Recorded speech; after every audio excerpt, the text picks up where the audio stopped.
Yeah, so Unstad is in the Lofoten Islands, about the Arctic Circle in Norway, and it's one of the most amazing and most rugged places ever. I mean, in the summer you see the 24 hours of sunlight, you can surf at midnight, and the winter you see the northern lights, and that's quite amazing too.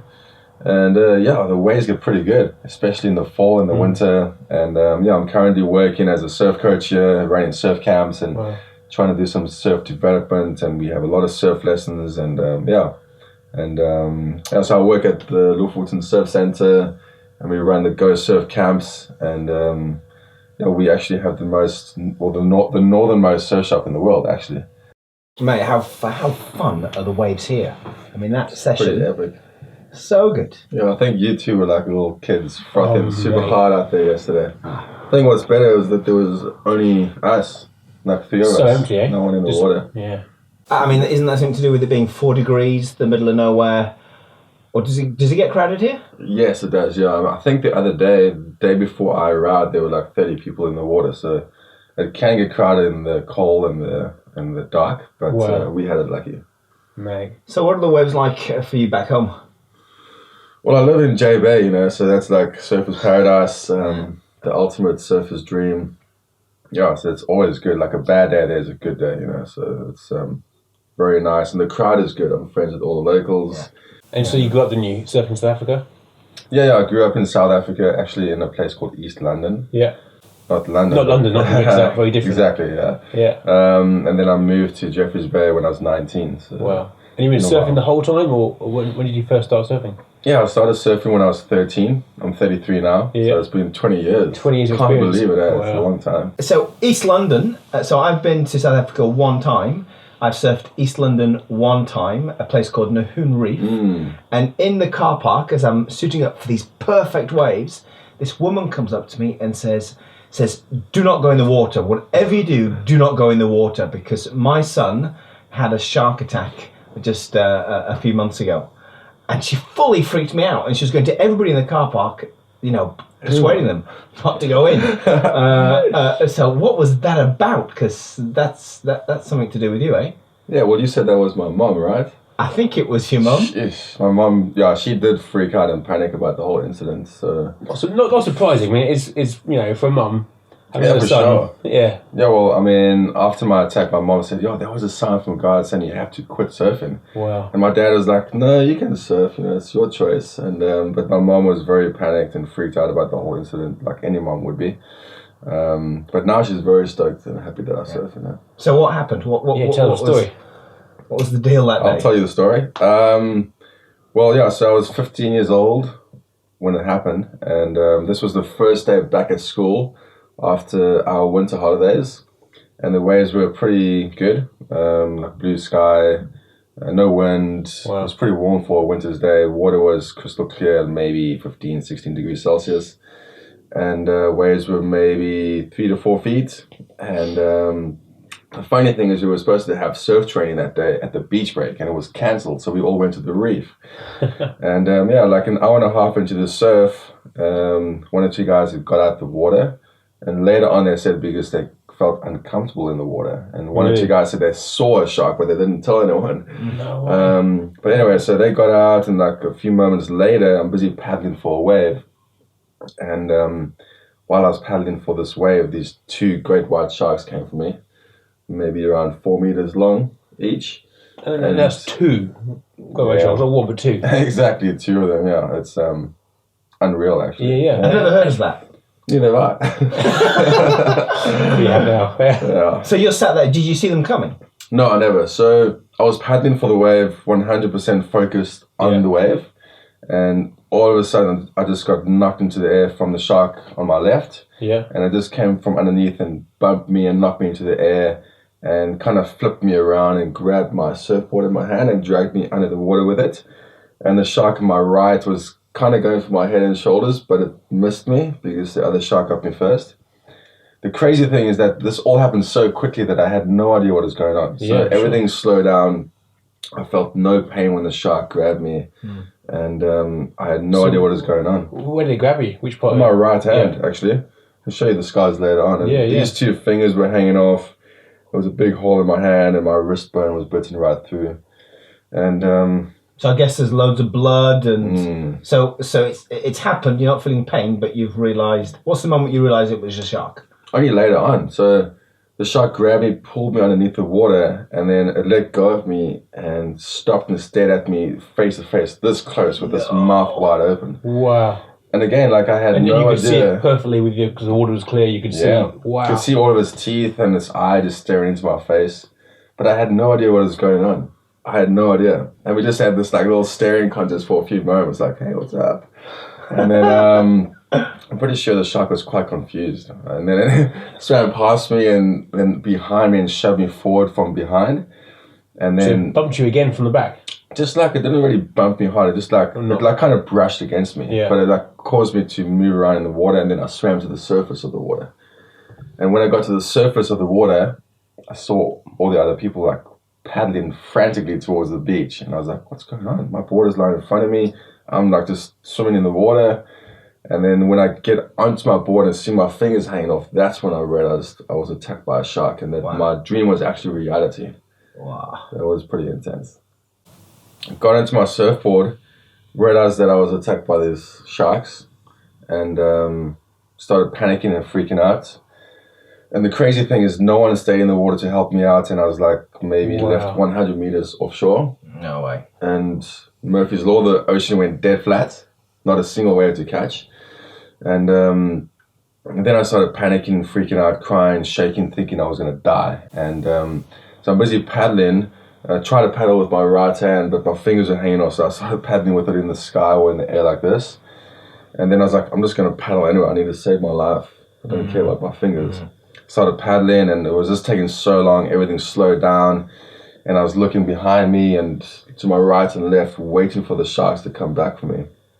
And I thought I was going to die. And at this stage, I had never experienced God, and I actually grew up in a very poor, difficult background, and I often prayed and asked God to help us out, and nothing ever happened. So I didn't really believe that God wanted to help me out, or I didn't believe that God even existed, you know. So this day I had no choice but to pray. And I was like, okay, Jesus, if you are real, I need you to help me right now. And I was just crying out to him, and all of a sudden this peace just came upon me and calmed me down. And I knew I was going to make it out. And then this wave came out of nowhere, and I was able to catch this wave and get out safely. And that was a turning point in my life, where for the first time ever I experienced God and his presence, and experience an answer from him too, you know. And that was the best and the most beautiful thing ever, for sure. And you got the wave all the way into the beach? All the way to the rocks, to the reef, That's insane. And somebody filmed the whole thing. I mean, that never happens really, as well. People filming, and then suddenly they capture the whole thing on camera. Yeah. It was a Canadian tourist who was actually filming his friends surf. Yeah. And he accidentally caught it on camera. He actually thought he saw two surfers fighting, so he recorded, and he stopped recording, and then he saw everyone getting out the water. Wow. Yeah. So you make it to the beach, you're having this crazy extreme experience, but there's a spiritual thing going on at the same place. How did you kind of work all that stuff out? The other side of the attack, you must have been filled with fear, never want to go back in the water again, and there's this spiritual thing going on, and... Yeah, I mean, the spiritual thing definitely happened that day. But I think as I started reflecting and looking back and thinking about it, that was when I actually realized more what happened, you know. And I remember when I got to dry land, I was so relieved and stoked that I survived. I was like, yes, I'm so happy. But on the other hand, I thought I was going to lose my fingers on my hands. So I was kind of bummed and pissed off. But that night in hospital, so actually no, the next morning when I woke up after the operation, I saw this guy speaking on BBC World News about my shark attack. Wow. And I was like, oh, this is so crazy. I cannot believe this just happened. And then later on, after 7 or 8 in the morning, like all the media started coming to the hospital and asking me questions and interviewing me. And it was crazy, and I wasn't used to all of that, but it made me think a lot about what actually just happened. Like I could have been dead, or I could have lost an arm or a leg, and yet I had this experience with my creator, my God, and it was the best thing ever. And so from that day on, I started seeking God and getting to know God more intimately, because I'd gone to church and to that kind of stuff, but nothing ever changed my life. But this made me seek and devote myself to God, you know. And your hand's good now? I mean, they fixed it? I mean... Yeah, it's perfect. That's some operation, eh? Wow. You have all 5 fingers. All 5 fingers, they're all real. The scars are my only tattoos. And it works and functions perfectly. Did it really hurt as it was getting fixed? Did it mean... That's the other miracle. Like, I've never felt any pain. Wow. It's not even on the day, not the day after, not the week after. It was just all good. So you're hit by a shark, 2 sharks. Surely the fear after that is massive to get back in the water. How did you get back in the water? Why would you get back in the water after having been attacked by 2 sharks? Yeah, maybe I'm crazy, I don't know. There you are. Yeah, well, actually, I thought I was going to quit surfing. Yeah. Like, for a few days, I was like, I'm never going to surf again. And then I was like, nah, I'll surf again. I just won't surf the same place again. But yeah, I ended up surfing 6 weeks later after my attack at Yellow Sands. I don't know if you've been there. Yeah. And it was very scary. I was quite nervous. But I also had this change in my heart where I knew that I had a purpose and I was saved for a reason and for a purpose. So I knew that nothing would happen, but if something did happen, it would be okay. Yeah. And I was also almost more afraid of sharks before my attack than after the attack. So yeah, I also found like one of my purposes, I thought one of my purposes was to use surfing as a tool to reach out to people. So I was like, I can't quit surfing. I have to surf and connect with people and use it as a bridge to connect with people and lead them to experience God, have the same experience I had. So all right. So you've been hit. You've been hit by 2 great whites. And you still find a way to continue surfing and that kind of calling and passion in life. Then you start coming surfing in Norway, one of the coldest places on the planet to surf, and middle of nowhere, like full on extreme, major commitment, and then something crazy happens again. Yes. Well, I actually need to, before I answer that or talk to you about that, I've had more shark encounters. I don't know if you know that. Okay, let's pull back then. Wow. Yeah. Okay. So I've obviously had my double shark attack, but before that, I was chased out the water by a shark once, but which is a different story, but I survived that.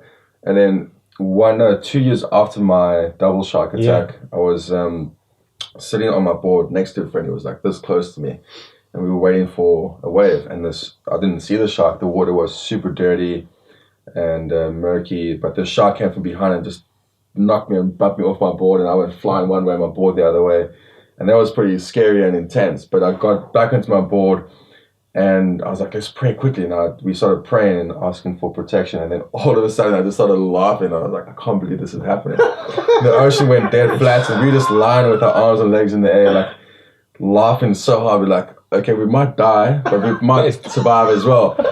And we were able to catch this wave, and we surfed the wave to the beach, but my friend fell off. Oh no! So I'm surfing the wave, I look at him behind the wave, and he's like scrambling and scratching for his board, but he survived too. Wow. But then 1 year after that incident, we were surfing the spot, like 40, 50 people, warming up for a surf contest, like 7:30 in the morning. And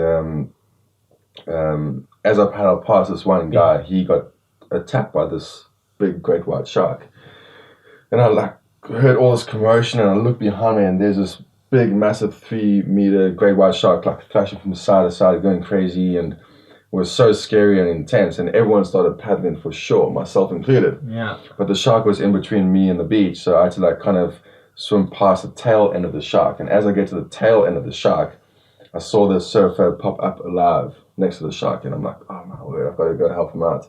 So I turned around, and like I thought he was injured, so I tried to give him my surfboard, and he's like, no, I'm okay, I'll just hold onto your board. And we like You had tried this. to give him your surfboard. I thought he was like maybe bit or injured or something. Everyone has gone to the beach and trying to rescue this guy. Anyway, but like he's like where you are, and the shark is just behind him, thrashing and bumping him from side to side. And anyway, so he just hung onto my board, and we started paddling to shore. And again, I prayed and said, "Please, Jesus, keep us safe." And then the shark disappeared underneath the water with his board. And I thought it was going to come back for him or me, So it was very scary. That was almost more scary than my own attack because I didn't make a decision to save my life or to go help him and risk my own life. But yeah, it was pretty intense. Was he alright, the guy? Was he? He was okay. So the shark ended up just biting his board in 3 pieces. Wow. And he had like a little scratch in his wetsuit, and that was That's it. insane. Yeah. Very insane, So, multiple shark attacks down. You then find yourself surfing in one of the most extreme spots in the world, Norway. Where there were no sharks. Where there are no sharks. That's why I came. And has life in the water been nice and tranquil here? Has it been without incident? Most of the time. I mean, the only thing that really bites you is the cold. It gets super cold. I'm sure you guys experienced that yesterday. But last year I was surfing in the Lofoten Masters, and I was surfing the semi-final, and the waves were really small. So I was like breaking super close to shore, like literally like almost 10 meters from shore. And then it was like 5 minutes into the heat, and I just paddled back from a wave, and as I was paddling back, I saw this big dark thing coming straight at me, like with a lot of speed. And in my mind, I thought, it could be a shark, but it can't be because I'm in Norway. Because I've had these shark encounters, they like me. So anyway, and while I'm thinking this, it swam right underneath the nose of my board, so big, it was massive. And I could see the white patches on its side and its back and its belly, and it kind of like swam on the side like that and just kind of glanced at me. And while I did that, I just sat up and I tried to get my feet onto my board. So I was like, maybe it's going to bite my feet. And then that one swam past, and then another one was coming straight at me as well. And while that one was coming straight at me, this one started turning and coming towards my right. And I thought it was going to come back for me. And then they kind of slowed down. That one just swam past me, and then the one in front of me just like veered off as well. But that was amazing. That was like one of them. So what was it? Oh, there were 2 killer whales. Man. So, but they super social and friendly and intelligent. So I don't think they will attack a human in the wild. But that was scary. That was very intense. Wow, that's craziness. That's also on video. It's amazing. So seriously, you are the person to point a camera at every time you go in the water. Why not? Just in case. Just in case. Just in case. That's right. Yeah. That's incredible. So you've been through all this stuff. You've had these encounters with sharks. You've been attacked. You've had encounters with whales. It's freezing cold water, but you still love surfing. 100%. Yeah. Wow. Just like Billabong says, only a surfer knows the feeling, and I mean, I'm sure you guys know. And it's such a fun sport, and it's social. It keeps you fit and healthy, and you're out there in nature, in God's creation, and it's just beautiful. And I mean, I really feel like I have a purpose in surfing and surf coaching, and that's why that's actually the main reason why I do it. And I ran a business in Jeffreys Bay, South Africa, where I did a lot of surf development and coaching for the local kids. And I would help out with some of the underprivileged kids as well, just do like free stuff. And then there were a lot of other kids who were more fortunate, and I'd help them on a different level, And we ran all these weekly Bible studies for like 10 years, where all these kids would come hang out, and we'd just have a nice social time and speak about life and God. And a lot of them were very good surfers, like representing South Africa at the World Champs and winning national and some international contests, and some of them love God, And so that's why I do what I do, just to share the stoke of not just surfing, but of the abundant life that was given to us through Jesus. And I want people to experience that, and I try to do that wherever I go, So you're in this extreme northern location in the middle of nowhere. How in the world do you connect with God and kind of go on a spiritual journey here? It is quite difficult because there are not many people who have the same faith as me and who believe in Jesus. And people have kind of forsaken religion and spirituality, or even just faith in Jesus. So yeah, I just found that devoting myself personally and having my own personal experiences with him works a lot, and it keeps me strong and fit and healthy and gives me joy and peace. But yeah, it's still difficult sometimes, being the only Christian here and trying to be a good example and represent the kingdom. But yeah, he gives me the strength.